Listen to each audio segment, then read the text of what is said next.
ধর্মীয় ভাবগাম্ভীর্য, উৎসব মুখর পরিবেশ এবং ব্যাপক জনসমাগমের মধ্য দিয়ে নর্দাম্পটনে পালিত হয়েছে পবিত্র ঈদ উল আজহা। নতুন পোশাকে সজ্জিত নারী, পুরুষ ও শিশুরা ঈদের নামাজ আদায় শেষে একে অপরের সঙ্গে শুভেচ্ছা বিনিময় করেন। বিস্তারিত জানাচ্ছেন ইহসানুল ইসলাম চৌধুরী শামীম। ঈদ মোবারক, ঈদ মোবারক, হ্যাপি ঈদ মুবারক। যুক্তরাজ্যের নর্দাম্পটনে ধর্মীয় ভাব-গাম্ভীর্য, উৎসব আমেজ এবং আনন্দ উচ্ছ্বাসের মধ্য দিয়ে উদযাপিত হয়েছে পবিত্র ঈদ উল আজহা। রুদ্র উজ্জ্বল সকালে বাংলাদেশি কমিউনিটি সহ বিভিন্ন দেশের মুসল্লিদের প্রচারণায় মুখর হয়ে ওঠে নর্দাম্পটনের রেসকোর্স পার্ক।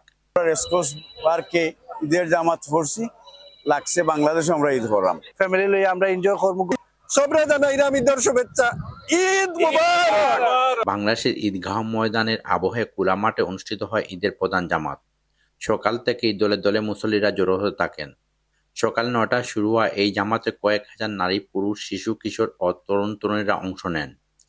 আয়োজকদের দাবি, নর্দাম্পটনের ইতিহাসে এবারই প্রথম খোলা মাঠে সবচেয়ে বেশি মুসল্লিরা একসঙ্গে ঈদের নামাজ আদায় করেন। এছাড়া বাইতুল মামুর জামে মসজিদ, আবিংটন জামে মসজিদ, আবিংটন সেন্ট্রাল মসজিদ সহ বিভিন্ন মসজিদেও একাধিক ঈদ জামাত অনুষ্ঠিত হয়।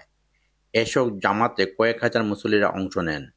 কোরবানির মাধ্যমে আমাদের তাকওয়া আল্লাহর কাছে পৌঁছায়। আল্লাহর কাছে আমাদের কোনো কিছুই পৌঁছায় না, কোরবানির কিছুই পৌঁছায় না, শুধু মনের তাকওয়া এটা প্রকাশ পায়। আলহামদুলিল্লাহ, আল্লাহর অশেষ মেহেরবানি, আমিও একটি জামাত পড়ানোর সুযোগ পেয়েছিলাম এবং এজন্য আমি মহান রবের শুকরিয়া আদায়ের পাশাপাশি ধন্যবাদ এবং কৃতজ্ঞতা জানাচ্ছি মসজিদ কমিটিকে আমাকে সুযোগ করে দেওয়ার জন্য।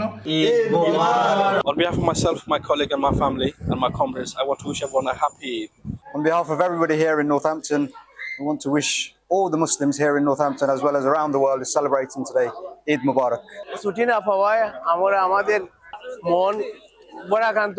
নামাজ শেষে সকল মুসলমানদের সুখ, শান্তি ও সমৃদ্ধি কামনা করে বিশেষ মোনাজাত করা হয়। ঈদের আনন্দ সবার মধ্যে ছড়িয়ে পড়ুক, এ প্রত্যাশা সকলের। Ihsanul Islam Chowdhury Shamim, channel S news, Northampton, যুক্তরাজ্য।